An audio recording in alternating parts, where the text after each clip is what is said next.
Randolph Dace, seja muito bem-vindo. Aliás, feliz ano novo. Para você também, para nós todos. 2019, muito verde. Muito verde, muito produtivo, será? Já começou bem, olha aqui. Já começou bem. E olha, o legal é o seguinte, muita gente saindo de férias e muitas dúvidas, né, do que fazer com as plantas. Eu mesma deixei o meu filho encarregado de molhar as minhas plantas, e aí eu fiquei pensando, será que tem um jeito de tirar um pouquinho esse trabalho dele? Mas no final eu tinha lá o Gabriel para molhar as plantas, ele fez isso muito bem, obrigada, Gá, e ficou tudo muito bom. Mas se eu não tivesse ninguém, tem jeito? Tem. Dá pra gente, na verdade, minimizar essa ausência de alguém físico ali para cuidar. A primeira alternativa sempre é essa que você usou, é pedir para alguém da família, um vizinho, se for um apartamento. É até uma maneira de você socializar ali com algum vizinho do prédio, alguém, e a pessoa vai gostar de se sentir responsável pelas suas plantas. Como facilitar isso para a pessoa também? Agrupando as plantas. Então, um banheiro é um lugar bacana, você deve agrupá-las num lugar bem arejado, por exemplo. Bem arejado e bem iluminado. Então, se você precisar fazer mais de um grupinho, você faz o grupinho das plantas de meia sombra, ou sombra pode deixar no banheiro. Se tiver alguma varanda com uma porta de vidro, as plantas de sol podem ficar dentro do apartamento, mas perto dessa porta, perto de uma janela. Então, se você tiver lá o seu cuidador das plantas, você vai facilitar o trabalho dessa pessoa. Você, né, em vez de você falar, olha, a do banheiro é pouca água, a da cozinha é muita água, você fala, não, tudo que está no banheiro você molha igual, tudo que está na varanda você molha igual. Você já ajudou a pessoa a fazer de uma maneira mais tranquila e mais fácil. Se você não tem essa pessoa, quando a gente agrupa as plantas, o processo de respiração e transpiração e fotossíntese, elas acabam se ajudando. Olha que coisa fantástica e bacana. Elas têm essa capacidade, essa troca de gases. Então, estando perto umas das outras, já vai ser... Olha que máximo. O que é a natureza, né? Que incrível. Deus. Incrível. É perfeito. É como se fosse um mini ecossistema que elas criam. Claro que isso, assim, sozinho não se resolve, mas ameniza, até para elas se sentirem acompanhadas umas das outras e não se sentirem tão sozinhas. Algumas maneiras, quando você ali agrupou, essa engenhoca aqui é uma maneira de regar por capilaridade. É um fio de algodão, pode ser bem mais grosso que esse, pode ser um cadarço de tênis. Aí você pega um recipiente com água, vai deixar mais alto do que onde está o seu vasinho. E se for no chão, você pode colocar isso aqui num banquinho, colocou com água e o barbante que sai daqui lentamente vai levando água para hidratar as nossas plantinhas. Lembrando sempre, o mais importante de tampar o recipiente por conta dos mosquitos. Então, se você não tem uma gradinha igual essa aqui que eu peguei emprestado da minha mãe, você pode usar aquele plástico filme, mas tem que deixar tampado. Tampado, claro. Por conta de mosquito. A água fica parada. Posso até colocar em cima de um copo, por exemplo. Exatamente, em cima de um copo. Deixo aqui. Isso. Ele estando mais alto, por gravidade e capilaridade, ele já conduz. Essa outra parte aqui, eu tenho que enterrar lá no fundo. Quanto mais fundo, melhor. Quanto mais fundo, melhor. Posso soltar já? Pode. E vai molhando, essa água vai... Lentamente ela vai, ela fica úmida e ela vai sendo transportada pelo algodão. Agora isso é para aquelas plantas que precisam de pouca água, né? Sim. Para as que precisam de mais, por exemplo, você pode dar um reforço, que nem eu fiz aqui, ó, com musgo seco. Eu trouxe ele seco aqui pra gente mostrar. E ele molhado aqui. Tá. Bem úmido. É uma maneira de você também minimizar o impacto. Um engano que acontece muito e que é bem prejudicial é encharcar as plantas antes de sair de casa. Se o vaso não tiver uma boa drenagem, ou seja, se a água não escorrer bem por ali, a planta vai pegar só o que ela precisa e o acúmulo dessa água no fundo do vaso pode apodrecer a raiz. Apodrece a raiz e a planta morre. Então essa não é uma boa alternativa. Até o uso de casca de pinos, por exemplo, que está aqui junto com tem o musgo seco, né, o esfagno e a casca de pinos.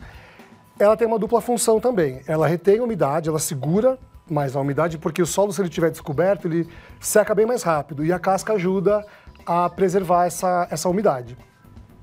E a outra função que ela tem num vaso ou num canteiro é evitar que, quando a gente molha, evitar que a terra espirre na parede ou saia para fora do vaso. Então a casca de pinos é uma alternativa bem bacana, gente, fácil de encontrar. Olha que é um romã, né? É um romãzinho. Gente, que coisa linda, esse é um bonsai? Um jovem bonsai, ou pré-bonsai, né, como dizem os mais estudiosos. A gente fala bonsai mesmo, bonsai jovem e é lindo, né? Lindíssimo. Produz Então, com a casca é uma maneira de você também ajudar a preservar. Tem uma alternativa que não é tão conhecida, que é o gel de plantio. É uma gelatina que a gente usa embaixo do torrão das plantas quando vai fazer o plantio, ou em vaso ou na terra. Cada vez que chove ou que você rega, ele vai se reidratando e dura até 6 meses.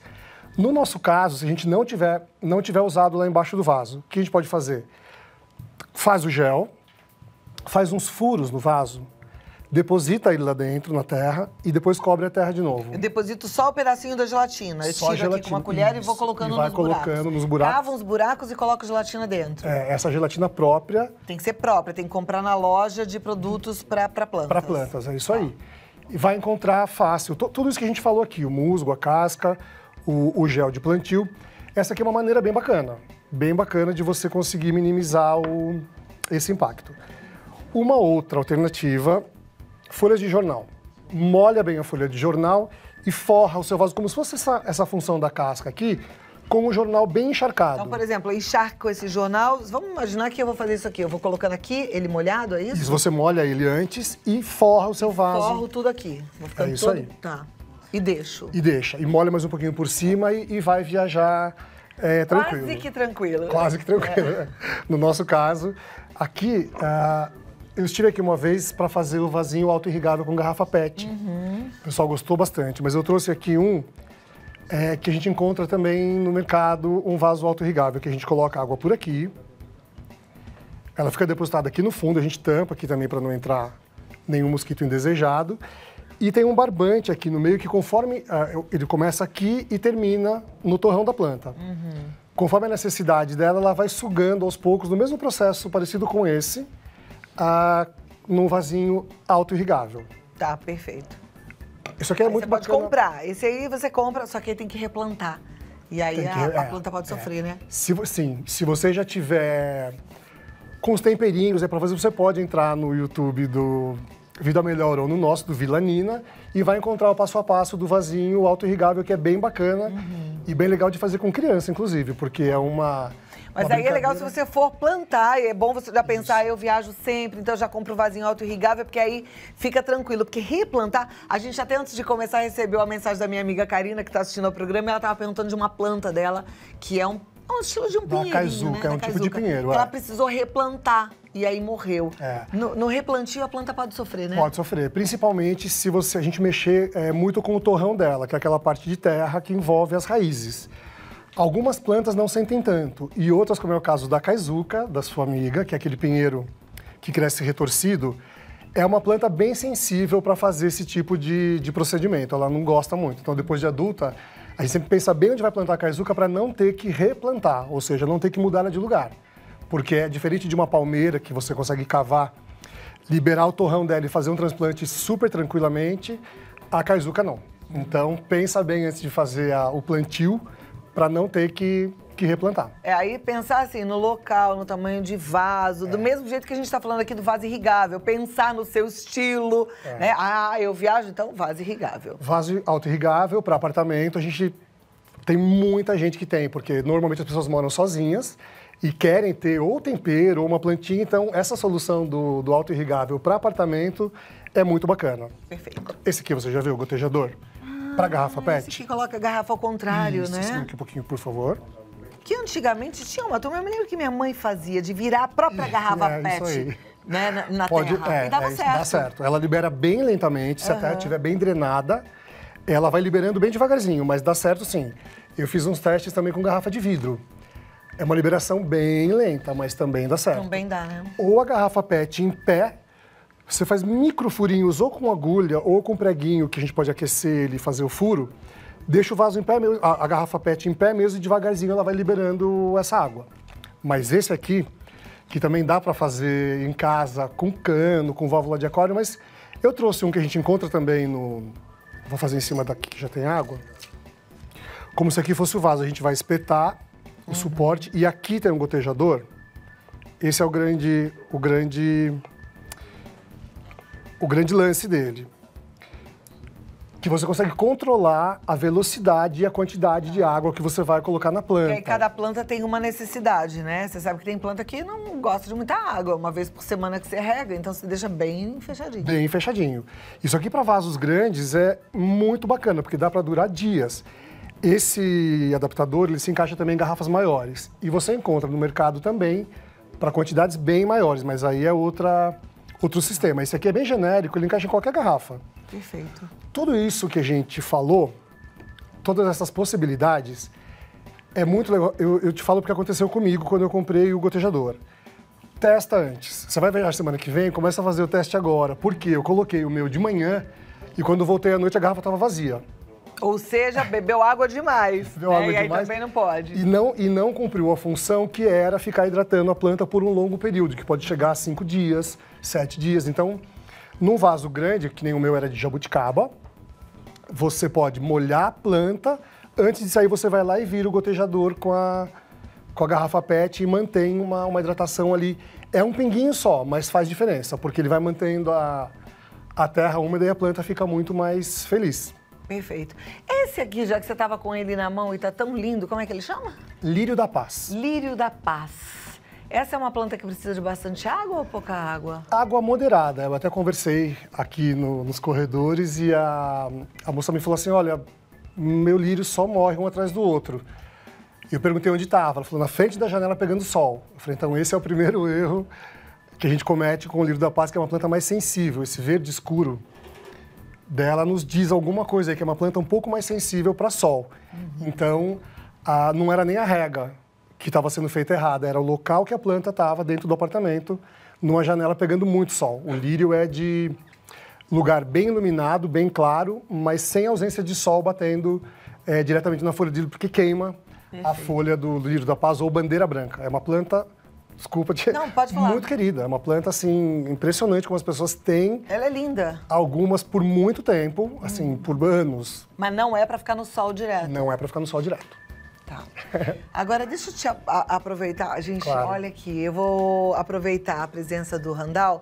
Quem tá lá no nosso grupo de artesanato deve ter visto a postagem de uma telespectadora que pediu dica do que plantar. Ela acabou de construir a casa e ela tá com aquele terreno bem grande, bonito. E aí ela já até demarcou ali para fazer o jardim dela. E ela pediu dica do que ela poderia plantar. É um lugar que quase não chove, bem seco e bem quente. O que você sugere? Olha, é difícil falar assim sem ver, mas grama, né? Talvez ela queira gramar o lugar. A gente sempre começa com plantas altas. Para fazer qualquer projeto de jardim, a gente escolhe primeiro ali o estilo dele e começa com plantas altas. Eu gosto muito do estilo de jardim tropical, ou seja, muitas palmeiras, muitas folhagens, em locais de sombra, canteiros de sombra, lírio da paz, costela de Adão, guembê. Então, primeiro ela tem que determinar um estilo de jardim que combine com a casa e que ela goste bastante. E a partir daí começar a escolher as espécies. É muito difícil falar sem... Tá. Eu já iria no tropical, muita folhagem e a grama, que eu falei no início, tem um detalhe também muito importante. A grama esmeralda, que é a mais usada, aquela grama fininha, linda, gostosa de pisar, ela não vai na sombra. Então você pode fazer o jardim lindo e vamos por aqui embaixo, colocou toda a grama esmeralda. Quando a árvore começa a crescer e fazer sombra, aí ela não vai a grama começa a morrer. Então, tem forrações que servem para esses locais, que não é o caso da grama esmeralda, que é super usada e super bonita. Mas tem uns detalhes aí que fazem a diferença para o jardim ficar bonito por muito tempo. A nossa ideia, com qualquer arranjo, qualquer jardim, é que fique bonito por muito tempo. Não é vender planta. Claro que a gente vende porque o nosso negócio é esse, mas a ideia por trás é que as coisas durem muito tempo, fiquem bonitas e traga alegria para as pessoas. Sombra Nada como fazer um trabalho, uma obra com quem entende, né? E o paisagismo, olha, deixa por conta do Randall, porque ele entende, junto com a equipe lá do Vilanina, podem fazer um trabalho maravilhoso para o seu deleite, né? Randall Fidêncio está no Vilanina Paisagismo e Flora, no Facebook, no Instagram é Vilanina Paisagismo, o site vilanina.com.br, e ele tem um canal no YouTube, que é o Vilanina TV. Entra lá que tem um monte de dicas boas para você. Muito obrigada, um lindo ano e até a próxima. É sempre bom recebê-lo. Muito obrigado. Volte! Voltarei, claro. E planta é tudo de bom, né? E ter um cantinho verde na casa é uma delícia. Você tem o seu? Então vamos cultivar, vamos curtir tudo isso. E aí deixar essa casa com um toque de aconchego.